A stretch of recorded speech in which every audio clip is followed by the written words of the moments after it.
Good afternoon. Who has a sugar buzz? My mom came in. She has 3 cookies, so if you see my mom buzzing around, you'll know why. So hey, fundraising, something we need to do, something that we wish we could do better, and we will after this session. Rebecca Stevens, President and CEO of the Humane Society for Hamilton County, is giving this session. She's led the organization for since 2005. It feels like 2,000 years. Yeah, she only has 34 years of proven experience, both in nonprofit and corporate sectors. She has a proven track record in team management, marketing, business development, fundraising, and event planning. Before joining Hamilton Humane, Rebecca worked at EGIX, Nextel Communications, PacWest Racing Group, and she holds a marketing degree from Indiana State University, a certificate in nonprofit fundraising from the IU School of Philanthropy. She was born and raised on the east side of Indianapolis, and she's lived in Fishers for 25 years with an undisclosed number of rescue pets. Welcome, Rebecca Stevens.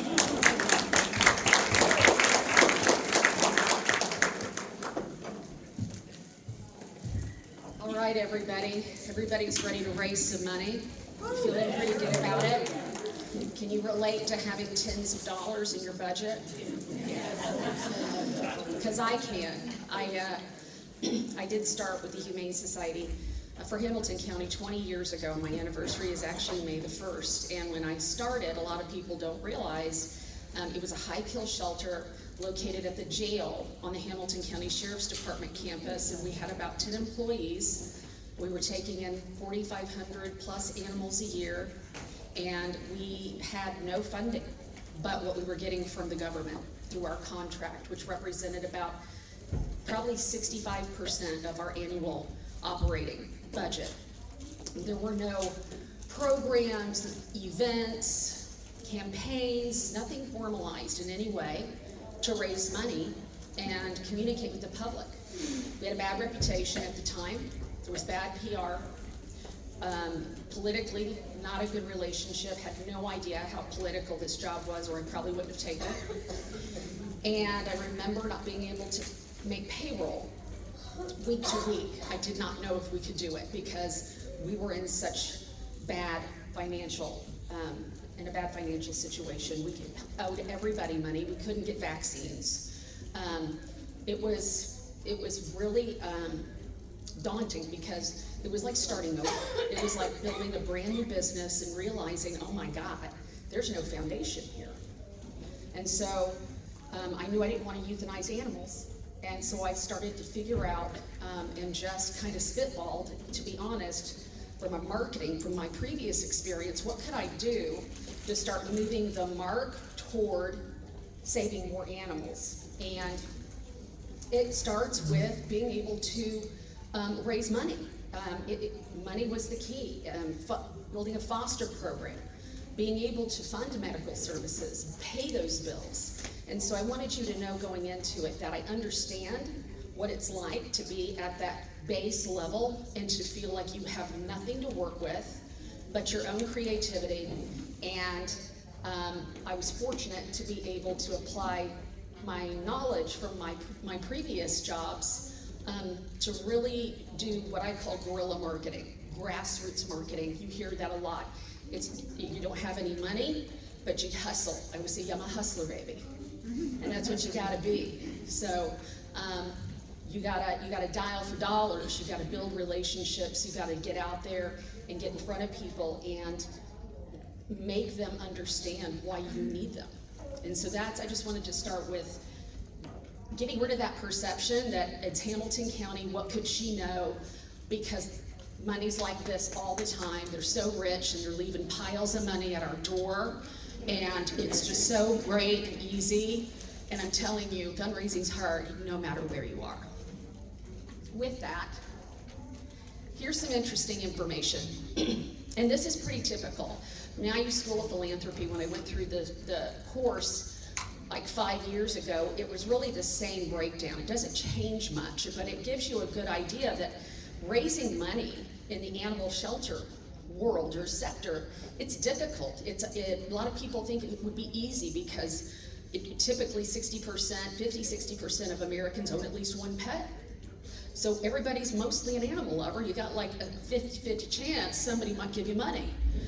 But that's not it doesn't necessarily go down that way. So we'll talk about that in a minute, but this is where it is in this grand scheme of things. Environmental causes in animals, animal welfare, 3% of the overall annual giving in the United States, and that's the breakdown. So in that bucket, like I said, it's animal welfare and it's environmental groups.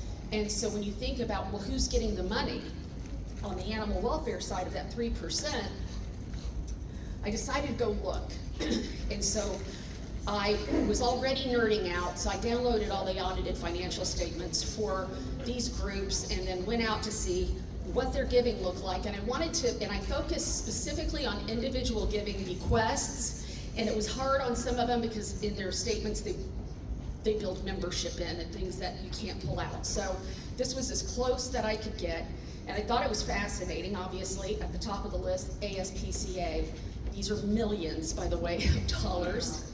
But I was shocked and giggled a little bit because ducks are really raking in the money, you guys. And then Pheasants Forever, Trout Unlimited, the Rocky Mountain Elk Foundation. I mean, you guys, we are really down low on the list, right? So of that 3%, most of that are the big groups, not us. And unfortunately, when I look at those statements and I look at their expenses, the expense side of their statements, the grants, what the giving, it's not proportionately what I would consider fair in terms of what actually makes it back into all of the communities and to the shelters that are boots on the ground. But that's my personal opinion. And math. So how do you find donors? Basically, in our world, and really in any business, you have like a bullseye. And you've got your community, and there are going to be people who just don't care about animal welfare. Maybe they're not philanthropic. You've got people, as you get closer to the center of the bullseye, you've got people who are aligned with you, people in the room. They care about animals. And then you have the people in the middle. These are the people that are most likely to donate.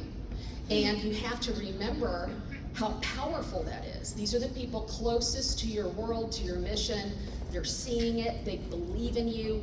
It's your board members and volunteers, the adopters, the fosters, community partners you might be working with, corporate sponsors, people on social media. We're gonna get to that in a second. There's an army of unknown, these not people you don't see, who support you through social media on your Facebook page, follow you. This is a really loyal audience that is ripe for giving, depending on what you're trying to do. And then it's even employees. So that's the core group of giving. Those are the people most likely to give to you. Those are your donors. It's what I call your embedded base. That word is kind of making me nauseous. So, but embedded base means basically your database of people in your world that have a transaction with you of some kind. They volunteered, they adopted, they've given to you, and you're tracking all of that, right? Those are the people that are most likely going to give and give and give again. The key factors that drive donors to make decisions. So this correlates back to the graph. It's not surprising. Donors want to know how their money's being stewarded. If you got to be truthful and honest. In the world of fundraising, there are rules, ethical rules of fundraising, and it starts with making sure that money you get from a donor is used the way they intended. It's that simple. So if I raise money for my survivor fund, which is for medical expenses, I can't go pay the light bill because it's restricted giving. It was meant for something else. So if you make promises when you fundraise to people that this is gonna improve the quality of life for the animals in the shelter, this is gonna give them medical care, and that's not happening, that's an ethical issue. And then you have donors who are moved by the story, and that's a big thing with me, is story marketing. It's being able to relate what you're doing in the form of usually a third party participant. It's an adopter, a foster, a volunteer, somebody, a recipient of your services that speaks on your behalf and that gives credibility versus you always being the one telling everybody how great you are, right? So you use stories as basically references and referrals to show people that what you say you do is really happening. You have people that are very moved by specific issues. So you might have donors who just want to give to spay neuter. You might have donors who are just hardcore dog people, community cat people, TNR. There's a lot of things within our world that might motivate someone to give. So be mindful of that. All of those things are in your toolbox. So when you talk to somebody and you're trying to figure out if they might support you, you need to ask them what they care about, what matters to you. And in the world of sales, you connect them with the piece in the toolbox that matches that. You have obviously people who are giving, they're philanthropic, they're a possibility because obviously they're charitable people, but maybe not aligned. And the one thing that is always shocked me is that 1 in 5 donors, they just don't give because nobody asked. Nobody asked, you assume. They never assume somebody will not give to you. Let them decide.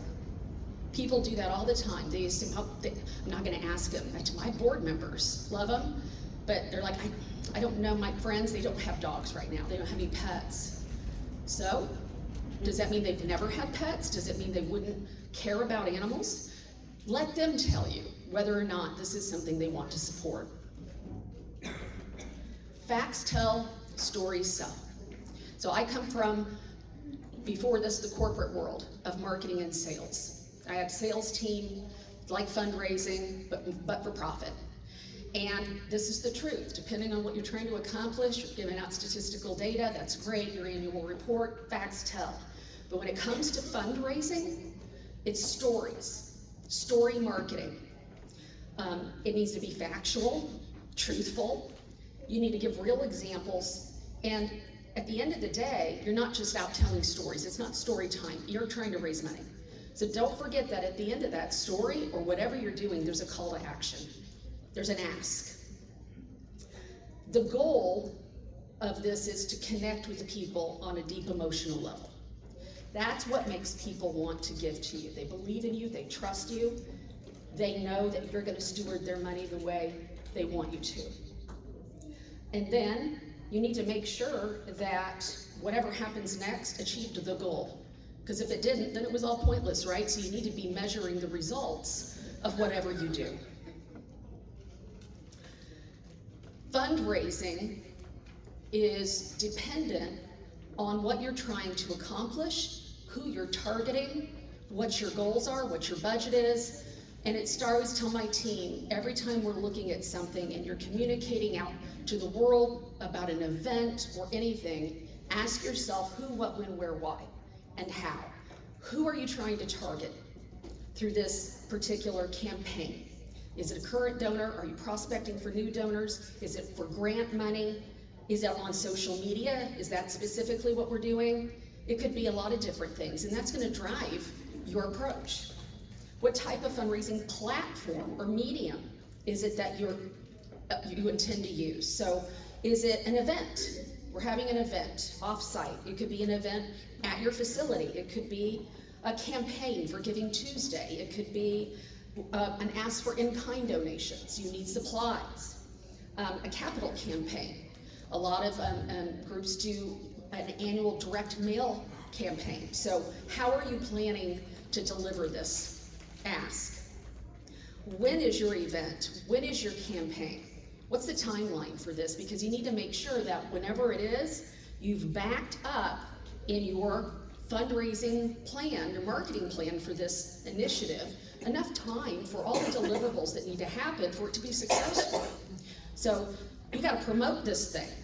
Don't announce an event today that's next weekend, because you are just shorting yourself and your ability to make it successful. Where is the event? Your facility, a venue, online? Is a third party doing a fundraiser for you? That matters. Why are you holding the event in the first place? What are your goals and objectives? And then how are you going to promote this? And how much money do you have to do it?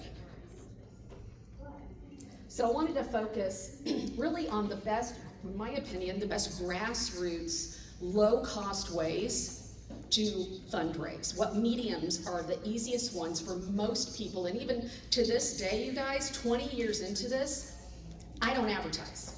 I have like maybe $3,000 in my advertising budget.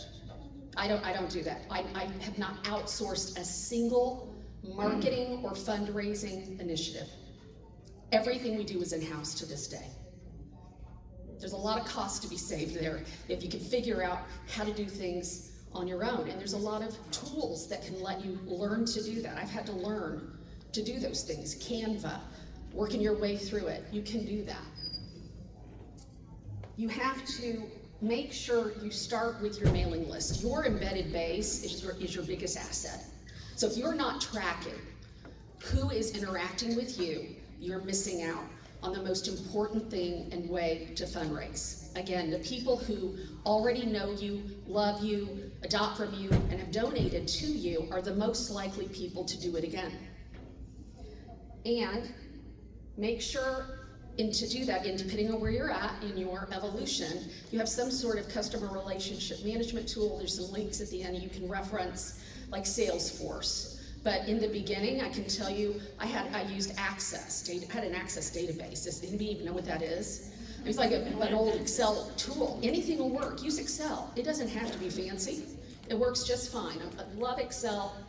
I smoke cigarettes after Excel because it's so fun for me. You need some sort of email marketing software, Constant Contact. Something like that will help you communicate to the masses. Crowdfunding. We have a great example here today. Debbie Evans, there's some flyers that are being passed out. Make sure you get one to help her out with her medical needs. But Roxanne reached out to me and was like, how do we do this? She needs to hit some basic thresholds for giving in order to get accepted into the Mayo Clinic, and then there's a next threshold and a next threshold, and we talked about that. And I think you've got a great campaign going now. There's a method to the madness and how you ask and you put phases through to it, but crowdfunding is powerful. And it's obviously for individual giving, but also for us. It's Facebook, right? It's just getting on Facebook and asking people for money. It's asking people who support you to pick you for their birthday every year to do a fundraiser. It adds up. And it's low cost to free. Social media. To this day, social media is our most powerful tool when it comes to asking for donated items, things that we need. It has proven to be, that's one of the best connections we make with folks on there is fulfilling wish list items. It is a great crowdfunding type fundraiser. It is promoting an emergent animal situation. Timely. It just happened. They have parvo, they went to the ER. If you follow us at all, it's not everybody, you gotta be strategic, but things that are gonna, tell the story, compel people to give and touch them deeply. And that's what we do. And when you do that and it's effective, you can raise a lot of money. Be sure to thank people. Be thankful. Make sure you have a process in place to send out a thank you. Call somebody and say thank you. When you get donations, to this day, I personally sign and put a note on every single donation of $500 more. Every single one, because it matters. Or a board member makes a call, okay? You need to be stewarding your donors and developing those relationships. There are a lot of affordable ways to build marketing plans, fundraising plans, your annual operating budget, you name it. We found these templates. We're using several, our team is using several of these at this website, also in the links at the end. And it's like $20 or $12 to download these templates, and they're really good. There's no time to go over it, but one of the things that is in your attachments that you'll receive is a real template that we use, and it's for our Wine Wags and Whiskers event last year. So I've left it filled in So you can see what goes in all those blanks, a SWOT analysis, how to determine those goals, the objectives, and then all the deliverables and how we follow that and make sure they're done in a timely manner. So you'll get an editable template that you can use however you would like.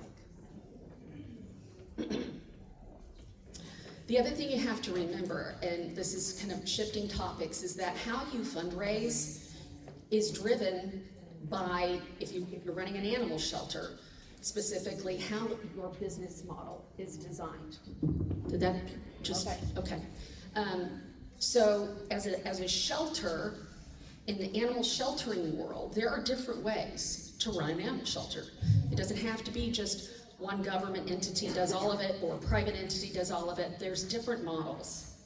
When you look at what makes up your business model, it's founded in your mission and your purpose. That's the first thing. You got to decide, why do we exist? What are we trying to do? Who do we serve? And then everything after that should fall into place. All right, so this is what we do and this is who we serve, so this is the best marketing approach. This is the best fundraising approach, and et cetera. One example of animal sheltering is obviously the traditional open admission municipal shelter that is funded and operated by government. It's IACS. The mission is public safety. You heard that earlier. How it's funded? Taxpayer dollars, with some exceptions. One of the challenges in fundraising is that donations aren't tax deductible. The government's not a 501c3. People often donate because they want a tax deduction. The story part of it is hard because there is often a higher euthanasia rate. The priorities for a government-operated shelter are different than what they are for a private shelter or humane society. Shelter leadership typically has very little control over all of the tools in the toolbox that you need to be able to market and fundraise effectively in a government setting. There's a lot of layers and people and approvals and things to get through just to have a website. There's no specific website that you can directly get to with a good URL that's user-friendly, that takes you right to all the animals and all the needs of that shelter. You have to dig down and drill down on the government site to find it. And they don't have any immediate control over content development, changes, timeliness, anything. That's a challenge. Social media, being as powerful as it is been limited to really reaching out just to the animal rescue world, asking for help from us. Can you pull this one? This one's an emergency. What they're not doing is going outside to the public, the circle, to the community, and all the other layers in between. They're not reaching out to the people that can actually come in and make the most change, because we're all exhausted. And in this case, they're lucky because they do have a nonprofit arm. The Friends have formed and they fundraise and they help that organization and raise a lot of money that is available to them to use for medical or whatever they've defined. But there are complications between the transaction of making sure that that money that was raised for that reason ends up being used by leadership for that reason, and that's important. Government shelters are fundamentally designed to prioritize public safety over everything else. It is the age-long conflict that government shelters everywhere have in trying to serve the community in terms of public safety and animal control, while also implementing life-saving initiatives. It's in conflict. It's not their priority. It's one or the other. And when you're looking at a humane society or humane organization, then it's the other. It's life-saving. And so it's hard when you have limited resources to accomplish all of that. And then it's further exacerbated by the fact it's political. Like, you are literally at the mercy in any community of how supportive key political leaders are of animal welfare. And everywhere it has a tendency to be right at the bottom of the list. It's just not a priority. And it only becomes one when voices are raised. And people fill meetings and the news gets involved, and now it's negative, right?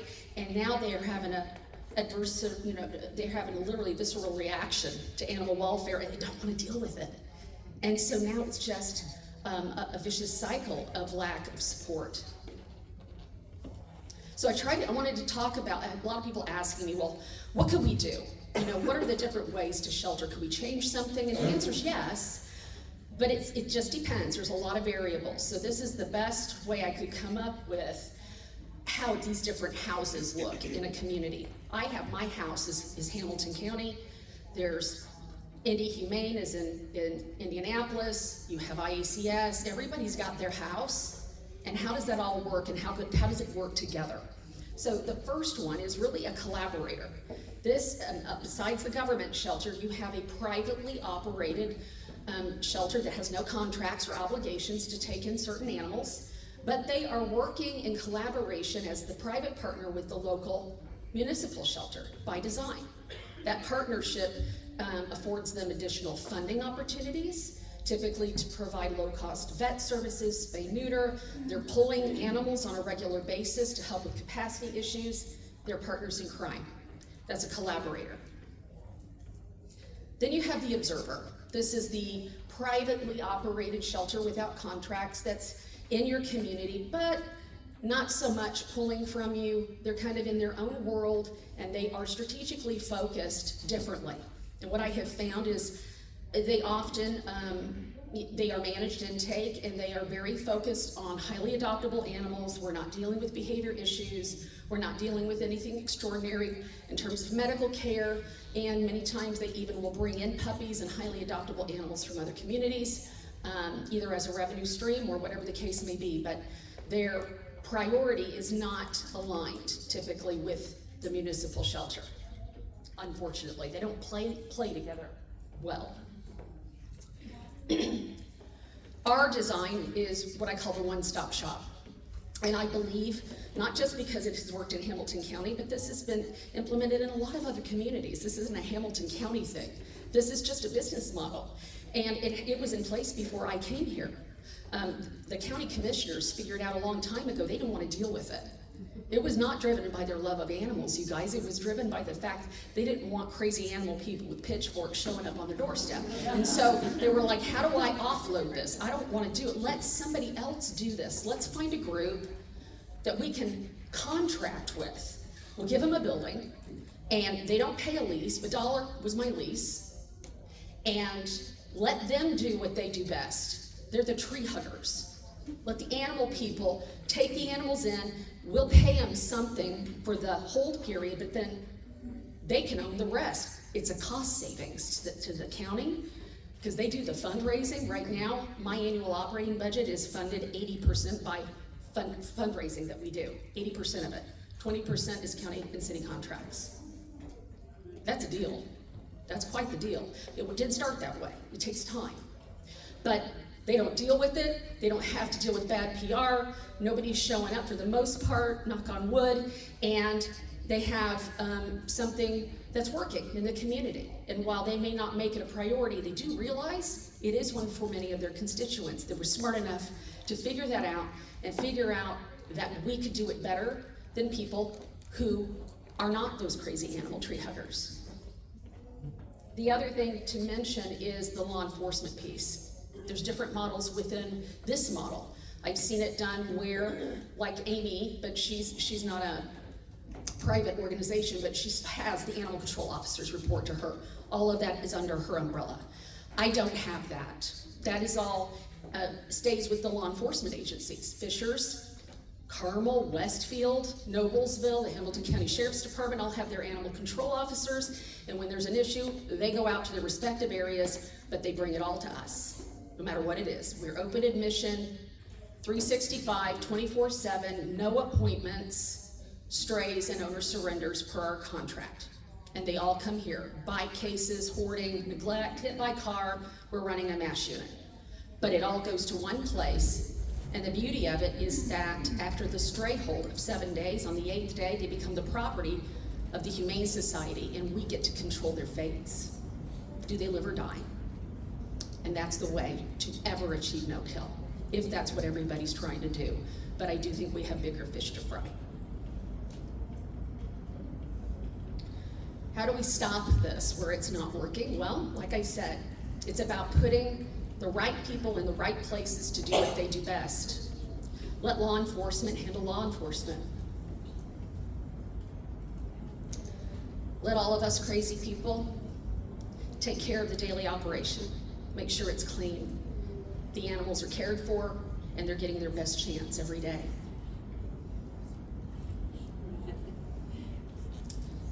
Be empowered. When you are privatized, a privatized shelter versus a government shelter, it empowers you as a leader to make the decisions you need to make to be successful, who to hire, who to fire, who does what, but you also have to do the fundraising to pay for it. It's about being a servant leader is very important. It's instilling in people that you would not ask them to do something you're not willing to do. I think that's one of the biggest takeaways I found in my professional development from the day I started was showing up in a business suit was not a good idea. When these folks were in their jeans and t-shirts with poop on them, first thing in the morning, they didn't connect with me. So I started showing up and I dressed differently, and I got in there and I cleaned kennels and I got dirty. And eventually we connected and they realized I was a leader that they wanted to follow. Maybe not everybody. I'm sure there are those in the room that would disagree, but that's okay. I still like you. And it doesn't change the fact that a good, successful leader needs to be seen, they need to be engaged, they need to be boots on the ground. And if you don't do that, they are not only are they not following and managing and determining how things need to be, they're not gonna follow you. They're not gonna follow you, so servant leadership is critical. This is when the money starts rolling in, you guys. So, that was quick. All of this information, all the links and everything will be sent to you, but I want you to know the takeaway is that don't feel like you're so small that you have no money, whether it's a rescue, any one of those animal shelter models. You can raise money. You just have to be strategic, and you have to be a hustler, and you got to get out there and develop relationships, and you will get there. That's all.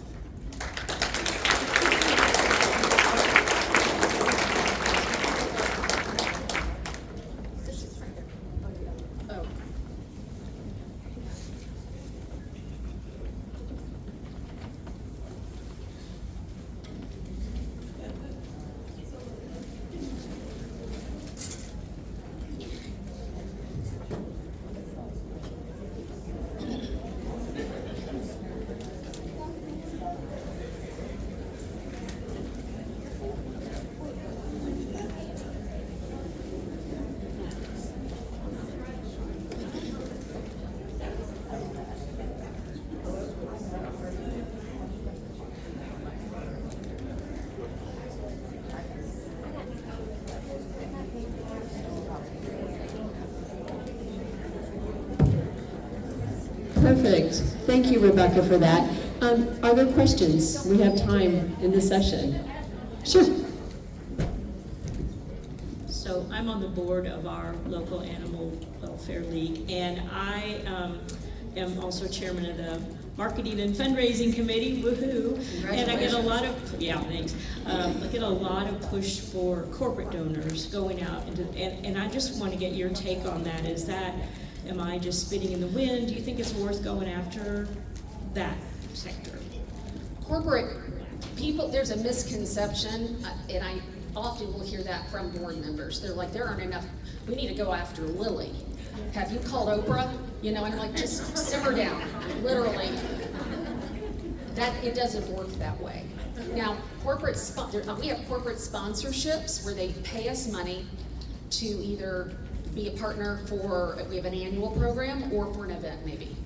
And then we have corporate partnerships, which can be just as beneficial. A corporate partnership is where Charles Schwab comes in twice a year with employees to do a volunteer effort, and at the end of that, Charles Schwab makes a donation and they'll match everything that anybody else did.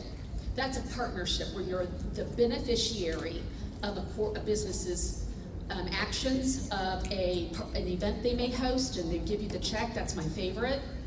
That kind of thing. So it takes time to develop those relationships. It's competitive, but I would start with those that are based in your community. Anything that is locally owned, you're going to have a better chance of getting to the owner and the decision maker. And it does work, but the reality is for every single nonprofit, everywhere, the primary source of their donations are individual gifts. Individuals who are writing you a check for $25 and they send it every month, up to the major gift donor that you connected with and built a relationship with that writes you a big check. Individual donations, it's about donor development. That's where your money is. Rebecca, I'm being egged on by my table to ask this. I run a local rescue, and so we have a lot at stake. Have you been asked to help with the IACS, like looking for the new director? No. I've offered a lot of help in a lot of ways, and I will tell you, I am not the one that they're asking for any input, which is frustrating because we are impacted by the decisions that are being made financially. In 2020, the 2024 budget, when it was approved in 2023 by my board, was for about 64 employees. All of the things that are happening, I'm now up to nearly 80 full-time employees, and I'm looking for another veterinarian just to keep up with the need. And so you talk about constantly trying to fundraise through the problem. That's what we've been doing in order to make sure that our staff have a quality of life. That's been our approach. You know, we do set up crates. We do what's necessary, and it's harder, but we have a culture at our facility where they would much rather clean a crate than let an animal die. And so some of that's culture. It comes from the top. I'll pop that crate up, they're in my office, I'll clean that shit up. And when you do that, people follow you. Whatever it takes is our mantra. And so it's just a different philosophy. It's just a different opinion, and it doesn't mean anybody else's is wrong. But you have to, I forgot your question. IACS, yeah. No, I have offered on multiple occasions. You know, you would think being the only actual open admission municipal shelter around town that has been successfully operated and 20 years of experience, they might ask you a question, but no. Speaking of questions, does anyone else have a question?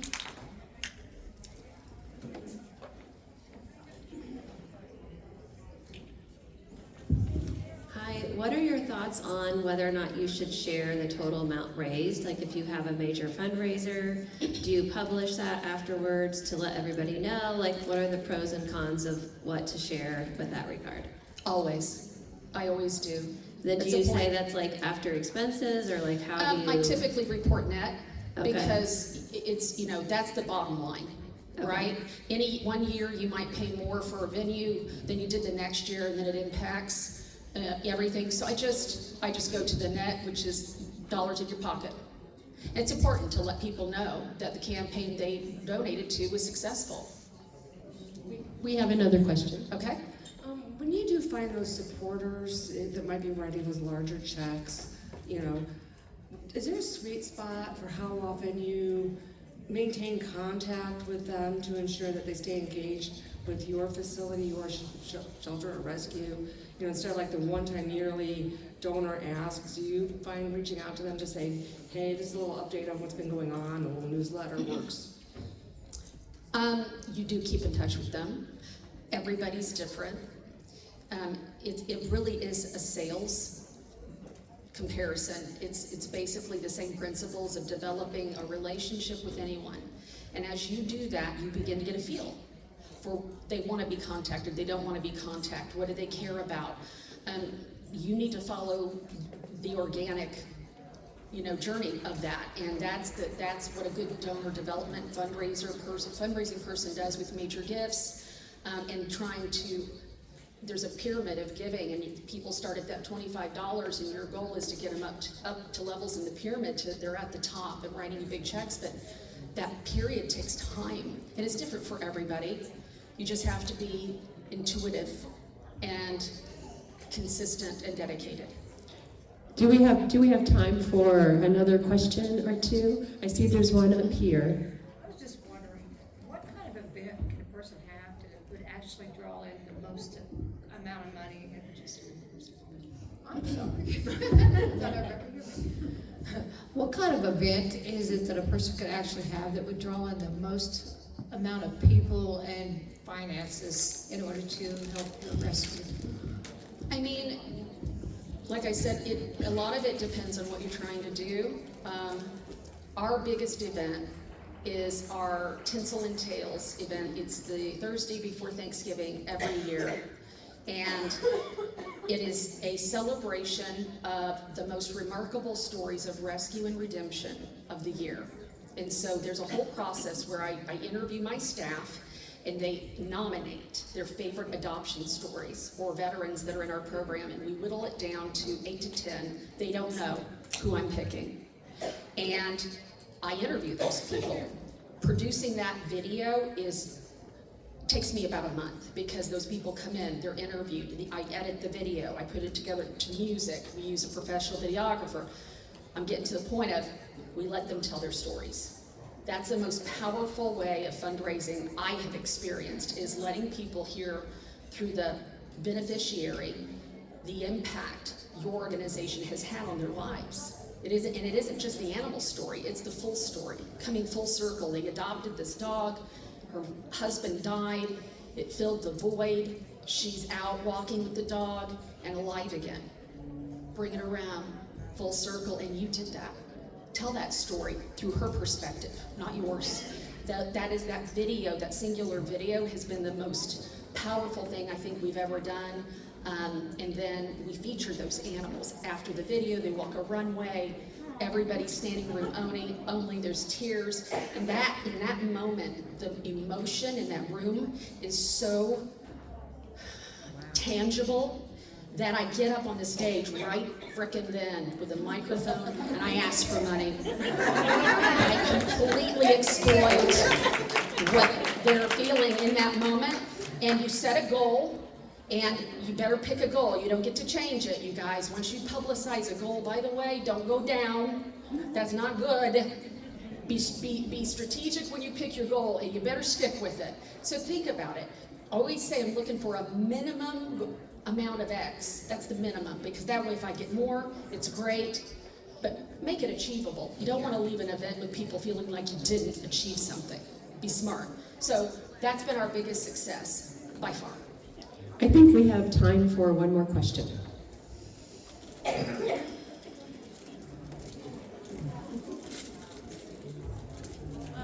So first and foremost, my question comes from a place of how would you handle this and a bit of shame.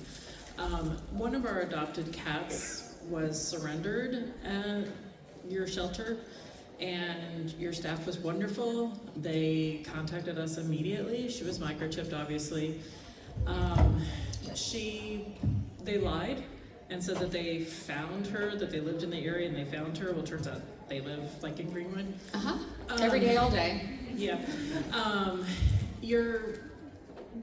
I do most of our social media. We didn't publicize this. We posted that she was available again. I think it was a bit of shame that we had approved someone who would do this. I'm sure everybody has had that happen before. Your facts tell, stories sell. That was huge for me. Is that something that you would use to leverage to either raise funds or just awareness, or is that something you just kind of...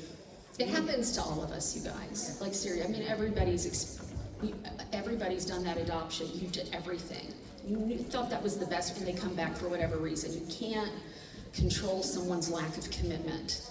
And so you need to not be ashamed, right? Now, having said that, there are times animals come back and we didn't counsel properly. We didn't ask the right questions. You live and learn, right? But don't torture yourself. At the end of the day, An animal goes out, we make a big deal about it, their first family photo, and they come back a week later. Big bummer. So we'll look at that, and why did they come back? Was it a lack of commitment? Did they not bond in 24 hours, spooning by the time that day ended? You know, we'll craft that. Look, I'll go there. We're very transparent. It's the truth. Now, I don't call anybody out, but I'll say, look, they went out, they came back through no fault of their own. The family had them for 48 hours. Usually that says it all. And it wasn't, they didn't connect. And then everybody's gonna read that and go, what an asshole. And not you, but them, right? So but it may not always be appropriate. You're gonna have to make the decision on how far you go, but yeah, be honest. Thank you, Rebecca. Let's give her a big hand.